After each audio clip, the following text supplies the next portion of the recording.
नारद है। जब भगवान को कोई काम करना होता है, मन में सोचा, नारद जी पहले पहुंच जाते।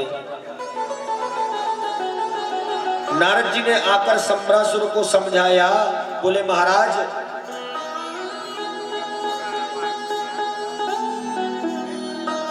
अरे इस नन्हे से बालक को मारकर अपना पराक्रम क्यों खंडित करना चाहते हो?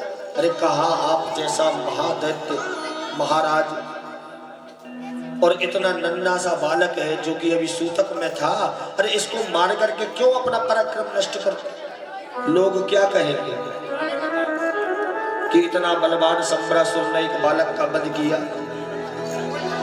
संबरासुर कहता है नारद जी आप नहीं जानते, आप नहीं जानते, ये मेरे वध का कारण होगा, मेरी हत्या करेगा ये। बोले तो महाराज मारने के बहुत सारे तरीके हैं, क्या करें? बोले समुद्र में फेंक दो।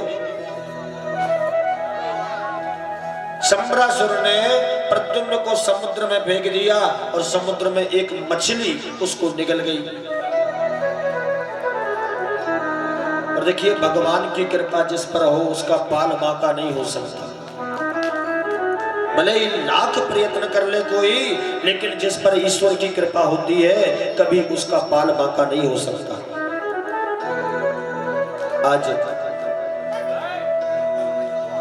मैं प्रद्युम्न का लालन पालन उस मछली के उदर में ही होने लगा, मछली के पेट में ही पालन हो रहा है। समय आया उसी मछली को संबरासुर के राज्य में जो मछली पकड़ने वाले थे उन्होंने जाल डाला तो वही मछली आके फंस गई। इनका रसोइया है जिसका नाम है भानासुर और उसकी पत्नी का नाम है विद्यावती। ये दोनों रसोइया हैं, भोजन बनाते हैं संबरासुर के यहाँ। वो मछली आई, उसको काटा गया, काटते ही उसमें से नन्हा सा बालक बाहर आ गया। आज विद्यावती ने अपने पति को वो बालक दिखाया। देखिए विद्यावती के यहाँ कोई संतान नहीं। जब बालक को देखा तो देखते ही स्तनों में उछाल आ गया और आज उसके वक्षस्थल दुग्ध से भर गए। ये मैया रुक्मणी का चमत्कार था। और जब उसने अपने स्तनों से दूध निकलते देखा तो भगवान को धन्यवाद दिया और बोले महाराज भगवान भी चाहते मैं इस बालक को पालूं। लेकर के संबरासुर के दरबार में पहुंच गई। महाराज ये बालक हुआ है, कोई नाम दीजिए। तो संबरासुर के मुंह में तो 24 घंटे प्रद्युम्न प्रद्युम्न चल रहा था, तो नाम भी दिया। तो संबरासुर ने प्रद्युम्न ही बोले इसका नाम प्रद्युम्न है। बोलो राधे राधे। प्रद्युम्न नाम दे दिया। और देखिए इधर जब प्रद्युम्न, देखिए जो विद्यावती है ये पूर्व जन्म की अप्सरा है। एक बार भगवान विष्णु के यहाँ इसने नृत्य किया था, बड़ा भयंकर। नृत्य करने के पश्चात में भगवान ने इसको आशीर्वाद स्वरूप मायावी शक्तियां प्रदान करी थी, रसायन विद्या और मायावी विद्या। ये दोनों विद्याओं में परिपूर्ण थी। और ये प्रद्युम्न और कोई नहीं स्वयं कामदेव का अवतार है। जब भगवान भोलेनाथ ने तीसरा नयन उभारा था उस समय कामदेव जी भस्म हो गए थे। रति देवी और देवताओं ने प्रार्थना करी, तब कामदेव को आशीर्वाद दिया कि द्वापर युग में भगवान कृष्ण के यहाँ तुम्हारा जन्म होगा और उस जन्म के पश्चात में तुम पुनः अपना शरीर प्राप्त कर लोगे। आज भगवान के बेटा बन के कामदेव पधारे। प्रद्युम्न को उस विद्यावती ने अपनी मायावी और रसायन विद्या के द्वारा, देखिए ये तो भूल गई थी अपनी विद्याओं को, इनको जाकर रति देवी ने सारी विद्याओं का स्मरण कराया, देव ऋषि नारद ने स्मरण कराया, तो इनको पुनः अपनी विद्याओं की प्राप्ति हुई।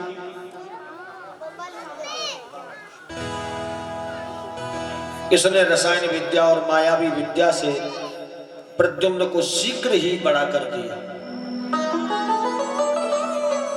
जल्दी बड़े हो गए और शंबरासुर का वध करके लौट के पुनः द्वारिका आए हैं। लेकिन देखिए, जब तक लौट के द्वारिका पहुंचे तब तक भगवान के 16,107 विवाह और हो गए। बोलो राधे राधे। प्रद्युम्न लौट के जब तक घर पहुंचे जब तक तो 16,107 विवाह हो चुके थे। यहां पर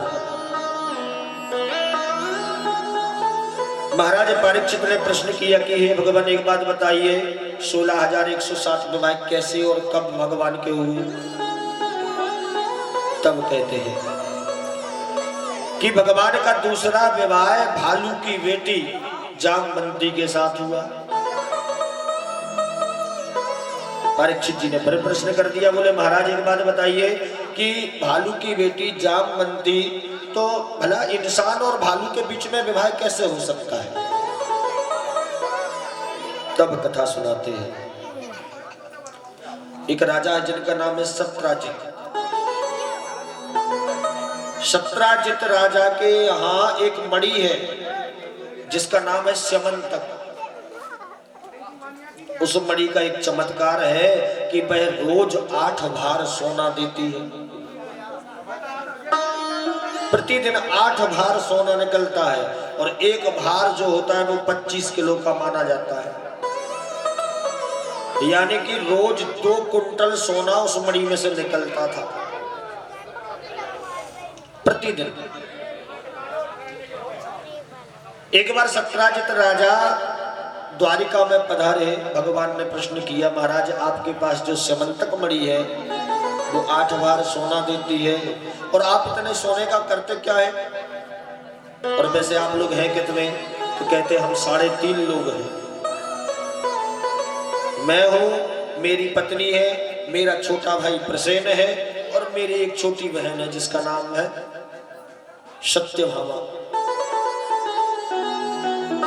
हम 3.5 लोग हैं, लेकिन महाराज मैं अपनी मणि तुम्हें नहीं दे सकता। अरे हमारी चीज है, हम क्यों दे? भगवान को मणि देने से मना कर दिया। भगवान ने कहा ठीक है, आपकी चीज आपकी इच्छा हो तो दो, नहीं है तो ठीक है। कुछ समय पश्चात इनका छोटा भाई प्रसेन अपनी उस मणि को गले में पहन करके शिकार खेलने गया और रास्ते में एक सिंह ने उसको मार दिया। सिंह को भालू ने मार दिया और भालू वो मणि उठा करके अपने यहाँ ले गए। इधर गोविंद को आज कलंक लग गया, कलंक लग गया। सत्राजित राजा ने खबर फैला दी, निश्चित ही उस द्वारिकाधीश ने मेरे भाई को मारा है, क्योंकि मणि देने से मैंने उससे मना कर दिया था। गोविंद को कलंक लगा। आज भगवान अपने गुरु गर्गाचार्य जी के पास पहुंचे। बोले महाराज जरा जन्म कुंडली देखिए, क्या बात है, हमें कलंक क्यों लगा? गुरु जी ने बढ़िया कुंडली देखी। कुंडली देख के कहते हैं कि अरे कन्हैया, तुमने चौथ का चंद्रमा देख लिया था, इसी चक्कर में आपको ये कलंक लगा है। देखिए 5 चीजें भगवान के हाथ में होती है: जन्म, विवाह, मरण, यश देहि, जस विधि लिखी सो तस विधि। इंसान का जन्म कब, कहां, कैसे, किस रूप में होना है ये निश्चित है। दूसरी विवाह, शादी कब, किसके साथ, कैसे, किस अवस्था में होगी, ये भी एक निश्चित है। तीसरी चीज मृत्यु, कब, किसको, कहां, कैसे मरना है, ये निश्चित होता है। कुछ लोग कहते हैं भैया हमने बहुत दान पुण्य किए लेकिन फिर भी आड़े नहीं आए, हमारे पिताजी ऐसे चले गए। अरे उन्होंने जीवन में बहुत धर्म किया, बहुत यज्ञ किए, लेकिन मृत्यु बड़ी बेकार आई है। बोले कैंसर रोग हो गया था, इसके कारण मौत हुई, तड़प तड़प कर मौत हुई। देखिए जब कोई भी वस्तु का निर्माण होता है तो उसकी एक्सपायरी डेट पहले लिखी जाती है। आपने दवाई के पत्ते पे देखा होगा, उत्पादन तिथि बाद में डलती है, लेकिन जो एक्सपायरी डेट है वो पहले निकल के आ जाती है कि 2 साल चलेगी, इसके ज्यादा नहीं चलेगी। तो जब भगवान हमको जन्म देते हैं, मृत्यु भी उसी समय निश्चित हो जाती है। जन्म, विवाह, मृत्यु और चौथी चीज इज्जत। लोग सोचते हैं कि हमने बड़ी इज्जत कमाई, हमने ऐसा किया, हमने वैसा किया। अरे कमाने वाले तुम कौन हो, ये कहो कि देने वाला वो है। जितने दिन उसको देना है तो देता रहेगा, और जिस दिन उसने देने का विचार त्याग दिया तो चुटकी बजा के खत्म भी हो जाती है। कई संत आप लोगों ने देखे हैं जिनके करोड़ों शिष्य हो गए, करोड़ों जिसके अनुयायी हैं, शिष्यगण हैं, निरंतर वो प्रवचन देते हैं, सुनाते हैं, लोगों को सिखाते हैं, और अंत में गलती वही कर जाते हैं। गलती कर गए, चुटकी बजा के भगवान ने सब समाप्त कर दी, क्योंकि इज्जत जो मिलना थी वो केवल इतने ही दिन की मिलना थी। पांचवी चीज होती है देह, शरीर। ये शरीर भी हमें भगवान के द्वारा दिया जाता है, इसको किस प्रकार देना है वो उनके हाथ में है।